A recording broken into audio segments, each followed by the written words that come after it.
పక్కన పెట్టేసుకున్నానండి.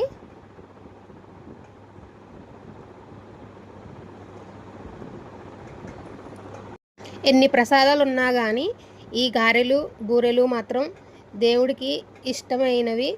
ఏ పండగ వచ్చినా గారెలు బూరెలు కంపల్సరీ కదండి. అలాగే నేనేం చేశాను, ప్రసాదాలు ఇక్కడ చూపిస్తున్నాను. తోటకూర పప్పు, అలాగే క్షీరాన్నము, పులిహోర, అలాగే బీరకాయ పచ్చడి, కొంచెం సాంబార్ కూడా పెట్టానండి. అలాగే పూర్ణాలు,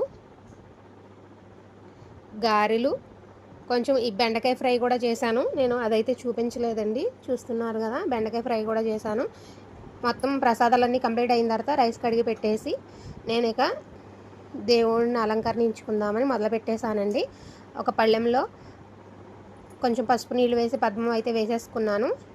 ఇలాగా పద్మం వేసేసుకుని దీని మీద కలశం అయితే పెట్టేసుకోవాలండి మనం.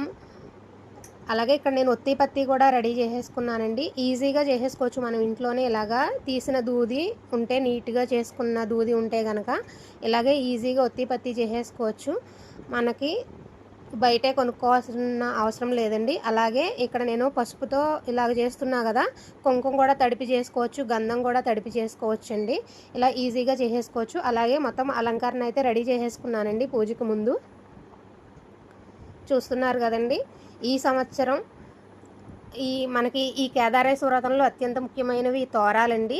కంపల్సరీ ప్రతి సంవత్సరం ఈ తోరాలు అన్నవి కొత్తవి పెట్టుకోవాలి, పాతవి పెట్టాలి. అలాగే ఈ కొత్తవి పెట్టి పూజ చేసిన తర్వాత కట్టుకోవాలండి కథ చదివే ముందు.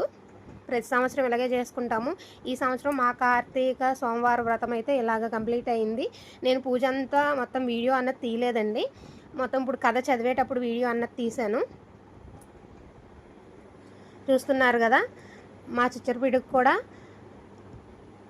ఈ సంవత్సరం అల్లరి చేసింది కానీ కుదురుగానే కూర్చుందని చెప్పాలి. అలాగే దీపారాధన కూడా చేసేసిందండి.